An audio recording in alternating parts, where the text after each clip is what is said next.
the silent deserts of Iraq, once home to the fertile plains of Mesopotamia, archaeologists uncovered fragments of clay that whispered secrets older than the pyramids. Etched upon these tablets, in wedge-shaped cuneiform, were names of gods who once ruled over men, the Anunnaki. But were they truly gods, beings of divine majesty and immortal power? Or, as some claim, were they something else entirely? Visitors from the stars, ancient aliens who descended upon Earth in forgotten epochs? The word Anunnaki itself carries weight. To the Sumerians, they were the children of Anu, the Sky Father, and Ki, the Earth Mother. But over millennia, this name has transcended archaeology, becoming a vessel for human imagination. To some, the Anunnaki represent mythic figures, archetypes of order and chaos.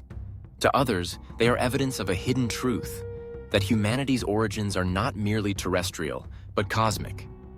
In the 20th century, when scholars like Zecharia Sitchin reinterpreted these ancient myths, the Anunnaki leapt from forgotten tablets into global debate. Books, documentaries, and countless online theories fueled the fire. Were the Anunnaki gods of Mesopotamia or alien gods who engineered the human race? This mystery, caught between history and speculation, remains one of the most captivating enigmas of human civilization. To uncover the truth, we must travel back to the cradle of civilization, where rivers gave birth to cities, where kings bowed to gods, and where the Anunnaki first appeared in the written word.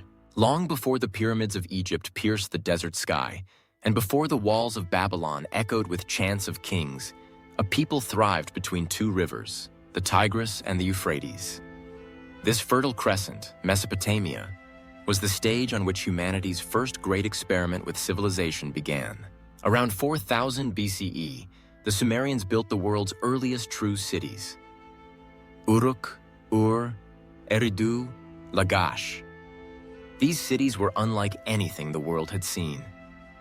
They rose from the mud brick foundations of the floodplains, with canals for irrigation, walls for protection, and temples that reached toward the heavens. Agriculture flourished, trade routes stretched across the Near East, and systems of governance emerged to control the complexity of urban life. Historians often call Mesopotamia the cradle of civilization, for here lay the foundations of nearly everything that would follow: writing, laws, monumental architecture, mathematics, astronomy. The Sumerians were not just survivors of their harsh landscape, they were innovators, visionaries who carved order from chaos. The heart of Sumerian life beat within its temples, known as ziggurats. Towering structures of mud brick, they symbolized mountains, sacred bridges between earth and the divine. Every city had its patron god or goddess, and the ziggurat was both temple and administrative hub, uniting religious devotion with political authority. But perhaps their greatest gift to humanity was the invention of writing.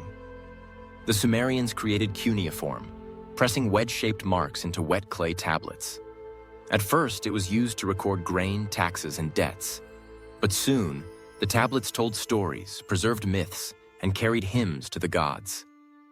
In these fragile artifacts, voices of the ancient world were captured, echoing across 5 millennia.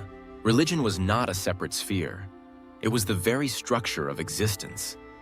The Sumerians believed that gods shaped every aspect of life, from the flooding of rivers to the rise of kings. Divine order sustained human society, and rituals ensured harmony between heaven and earth. Among the pantheon of gods, the Anunnaki held a special place. Their name, literally meaning those of royal blood or offspring of Anu, carried weight and power. They were not distant deities. They were the divine assembly, a collective of gods who decreed human fate. In myths, they sat in council, determining the destiny of kings and kingdoms. They were described as descending from the heavens, wielding authority over earth, sky, and underworld. Some texts portray them as gods of fertility and abundance, others as judges of the afterlife. To the Sumerians, the Anunnaki were not mere characters in stories. They were the unseen rulers of existence. To modern minds, however, their descriptions provoke wonder. Were these gods allegories of nature's forces or records of something or someone else? Archaeologists have uncovered hundreds of thousands of cuneiform tablets scattered across the ruins of Mesopotamian cities. Many remain untranslated, but those we can read reveal extraordinary details. The Anunnaki appear again and again, not as vague abstractions, but as figures with distinct roles and identities. They decreed destinies, ruled the underworld, bestowed kingship, and in some myths, even shaped mankind itself. The Epic of Gilgamesh, one of humanity's oldest surviving literary works, speaks of gods whose counsel determines the fate of heroes. The Atrahasis epic tells of gods who grew weary of labor, creating humans to serve them. These stories, etched into clay nearly 4,000 years ago, have fueled centuries of debate. Were these myths metaphorical, reflecting humanity's struggle to understand the world? Or do they preserve distorted memories of encounters with advanced beings, clothed in the language of divinity? The Anunnaki were not one god, but many. A divine assembly, sometimes described as 7 in number, other times as 50 or more, they formed a council of cosmic authority. At their head stood Anu, the Sky Father. His son Enlil, god of air and storms, wielded immense power, often portrayed as stern and unyielding. Enki, the god of wisdom and waters, appeared as a trickster, yet also a benefactor to humanity. Ninhursag, the mother goddess, embodied fertility and creation. Together, the Anunnaki governed like rulers of a celestial kingdom. They held court, made decrees, and judged mortals. In their hierarchy, we see a reflection of the Sumerian city-states themselves. Kings and councils, rulers and subjects, order sustained by divine law. But there is something curious in these descriptions.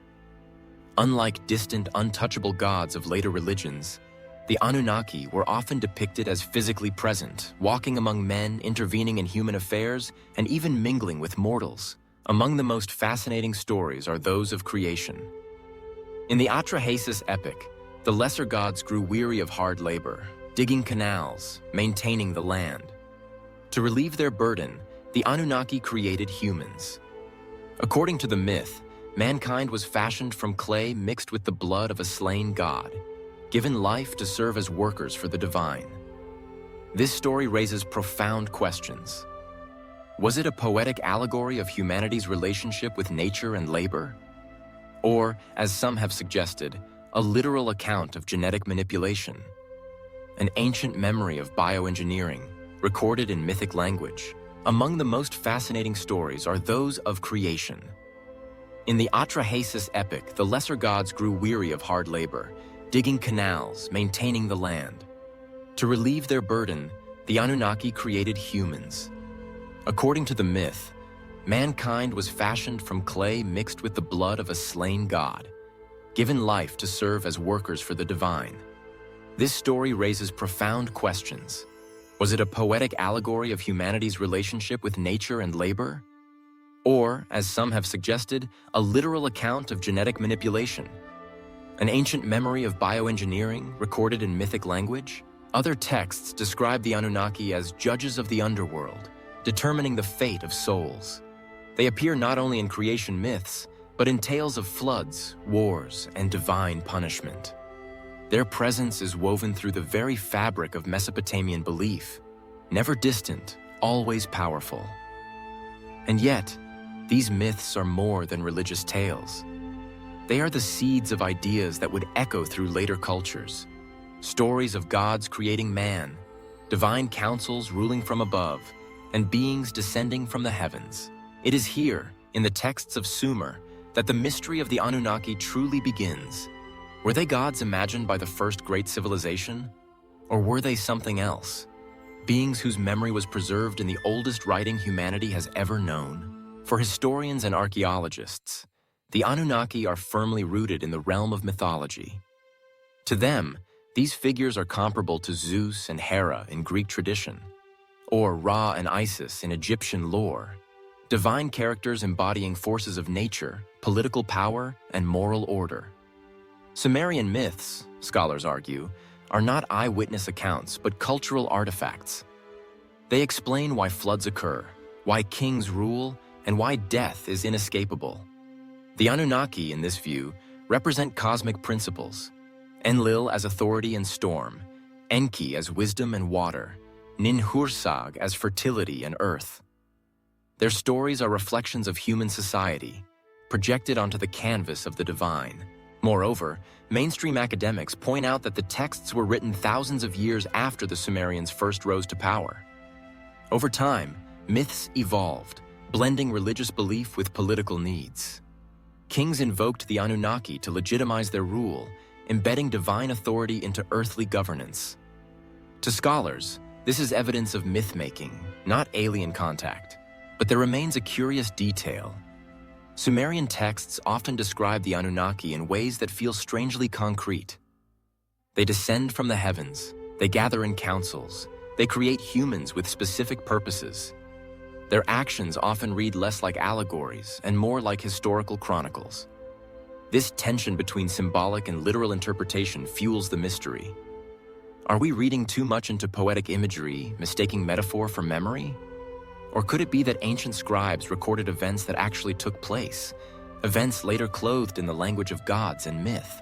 For skeptics, the answer is clear. Myth is myth. For alternative theorists, however, the question is far more intriguing. If the Sumerians described their gods as beings who came from the sky, might they have been speaking quite literally? The 20th century saw the birth of a daring idea, the ancient astronaut theory. Writers and researchers like Erich von Däniken and Zecharia Sitchin proposed that myths across the world, including those of the Sumerians, were not imaginary stories but encoded history. In this view, the Anunnaki were not gods of myth, but alien visitors, cosmic travelers who brought technology, knowledge, and perhaps even life itself to Earth. Their names, etched in cuneiform, are the earliest memory of humanity's contact with extraterrestrials. It is a hypothesis that defies traditional scholarship, yet captivates millions.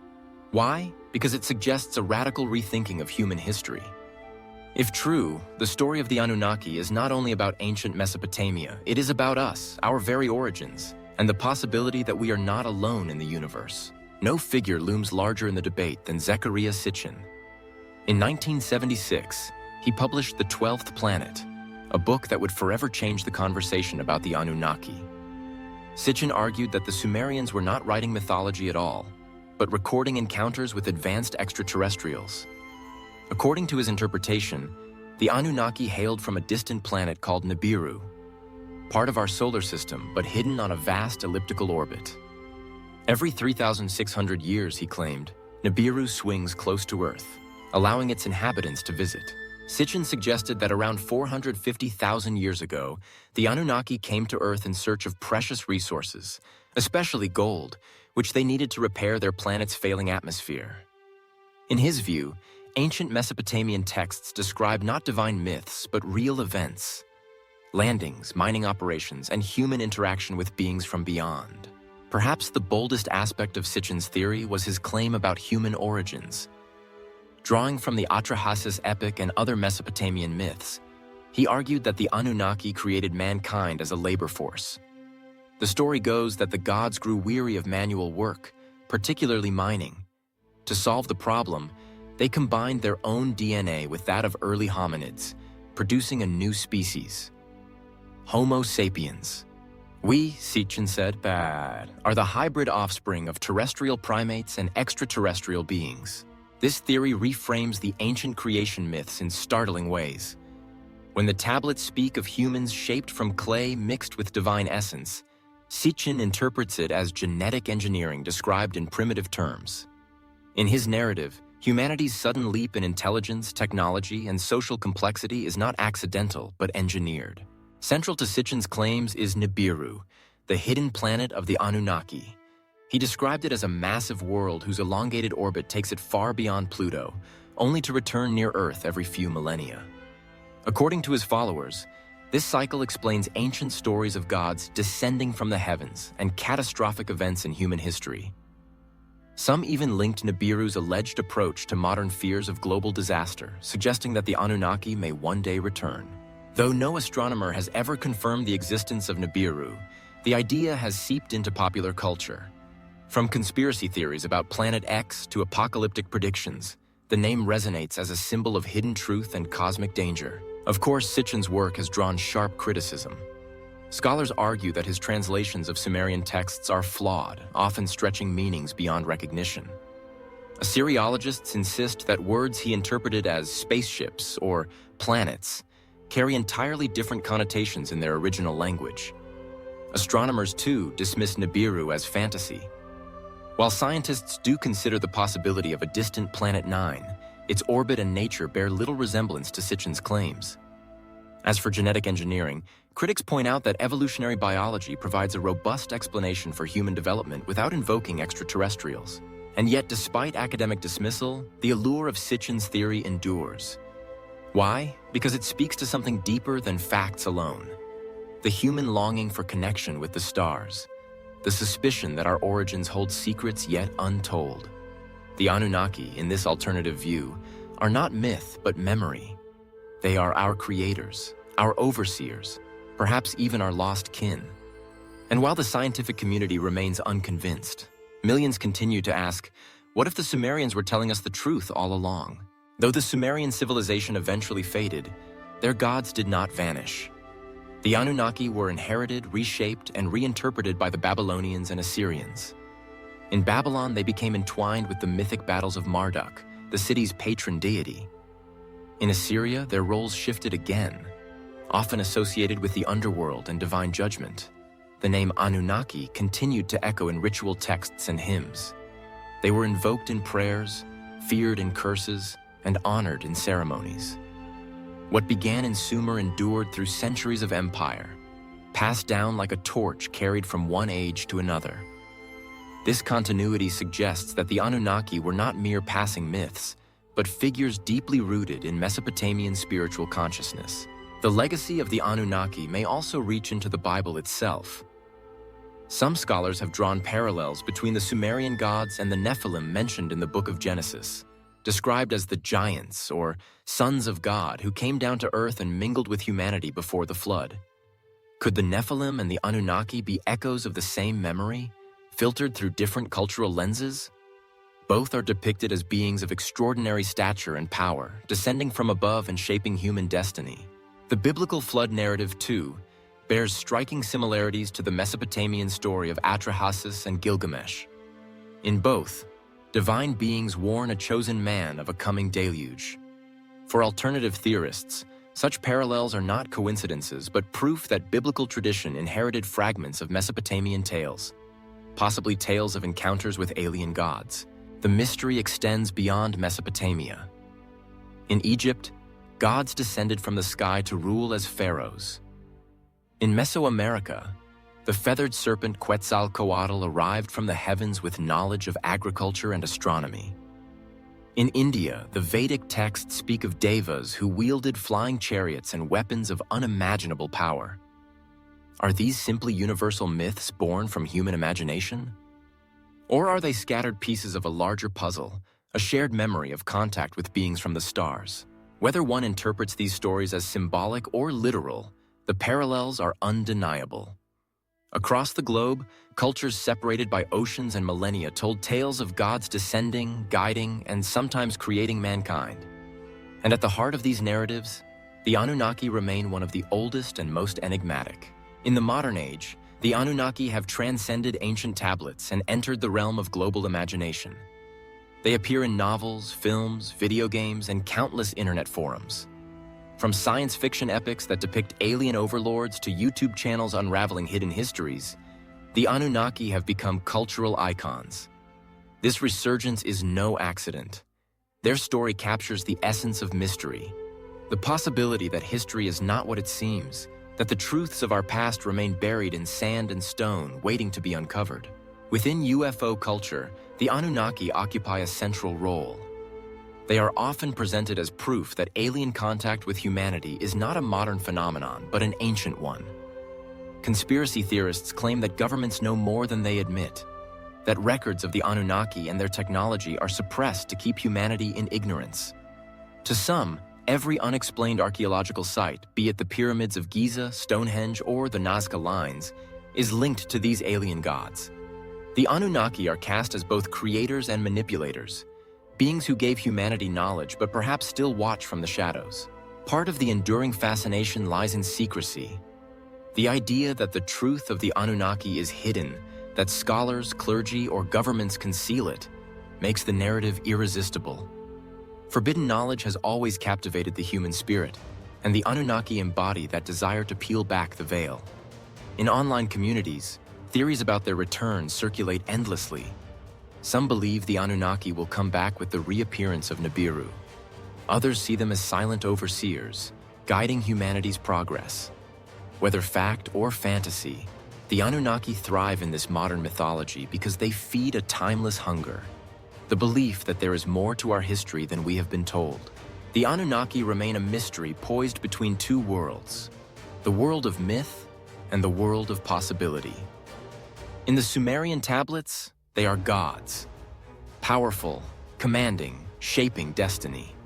In modern theories, they are alien visitors, engineers of humanity, cosmic travelers who left their mark on Earth. The truth, perhaps, lies somewhere in between. To the historian, they are mythic symbols. To the believer, they are proof of our cosmic heritage. But to all, they are a reminder of how little we truly know about the deep past. What makes the Anunnaki so enduring is not whether they were gods or aliens, but the questions they leave behind. They challenge us to look at our origins with wonder, to imagine that the story of humanity may be far larger than we ever dreamed. Were they divine myths or alien gods who once walked among us? The answer remains elusive. Yet perhaps the greater truth is this: the Anunnaki remind us that mystery is eternal, and in mystery lies the spark that drives us to seek, to question, and to never stop searching for the uncovered truth.